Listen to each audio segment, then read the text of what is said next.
আসসালামু আলাইকুম এভরিওয়ান। তো আজকে বানাবো হচ্ছে চিকেন ফ্রাই।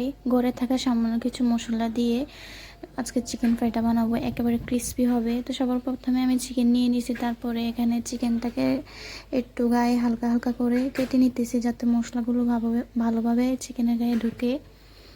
দেখেন আমি কিভাবে করতেছি, একটা একটা করে সবগুলো এভাবে কেটে নিব।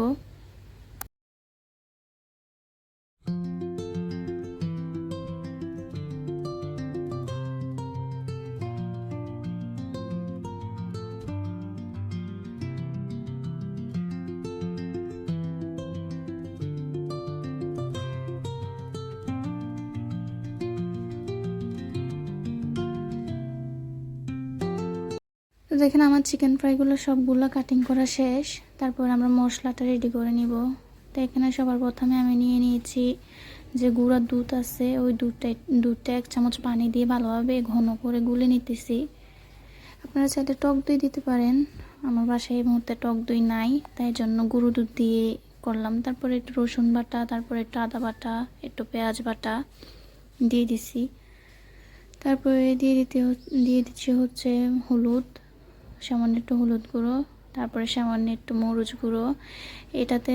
তারপরে দিয়ে দিচ্ছি, এটাতে আপনার অনেক ধরনের মশলা আছে, যেমন জিরা, ধনিয়া, স্টার মশলা, এলাচ, দারচিনি, সব রকমের মশলা আছে। তারপরে দিয়ে দিচ্ছি হচ্ছে লবণ, তারপরে লেবুর রস দিয়ে দিতেছি 1 চা চামচের মতো। তারপরে আমি এখানে দিয়ে দিচ্ছি যে মাংসের মশলাটা হয় বিফে বা চিকেনে, যে মশলাটা একটা বাজারে কিনতে পাওয়া যায়, ওই মশলাটা আমি 1 চামচ পরিমাণ দিয়েছি। তো দিয়ে ভালোভাবে মশলাটাকে তৈরি করা হয়ে গেছে। তারপরে একটা বোলে চিকেনগুলো নিয়ে নিব। নিয়ে যে মশলাটা রেডি করছি আমরা, ওই মশলাটা পুরোটাই দিয়ে দেব। দিয়ে ভালোভাবে এটাকে মাখাতে হবে চিকেনের গায়ে।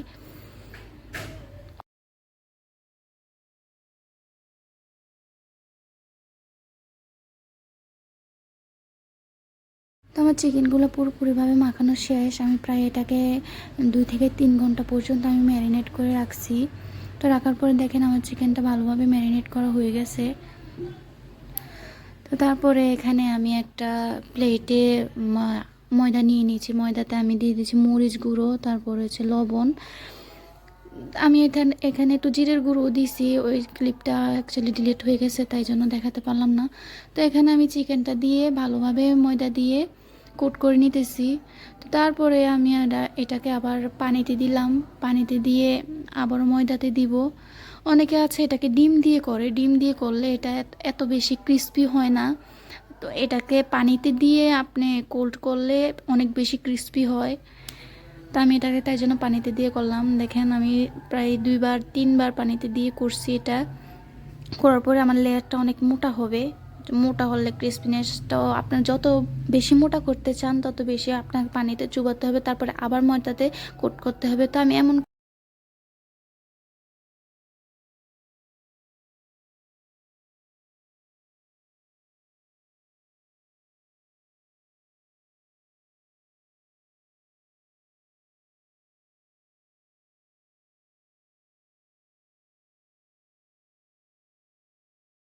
তো আমি এমন করে সবগুলা কোট করে নিছি দেখেন। তারপর এখানে আমি একটা কড়াইতে আগে থেকে তেল বসিয়ে রাখছি, এটা হচ্ছে সয়াবিন তেল, একটু বেশি পরিমাণেই দিছি।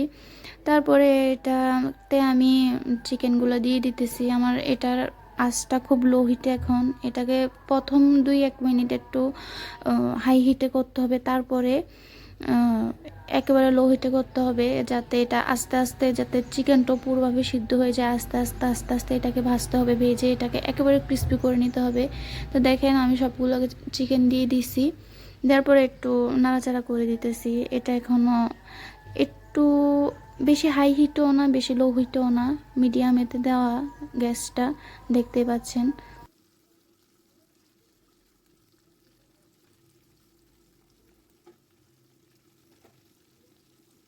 তো আমার চিকেনটা খুব ভালোভাবে ভাজাভাজি হয়ে যেতেছে, দেখেন কি খুব সুন্দরভাবে লাল লাল করে ভাজা হয়েছে। এই পর্যায়ে আমি আবারও একটু নাড়াচাড়া করে দিতেছি।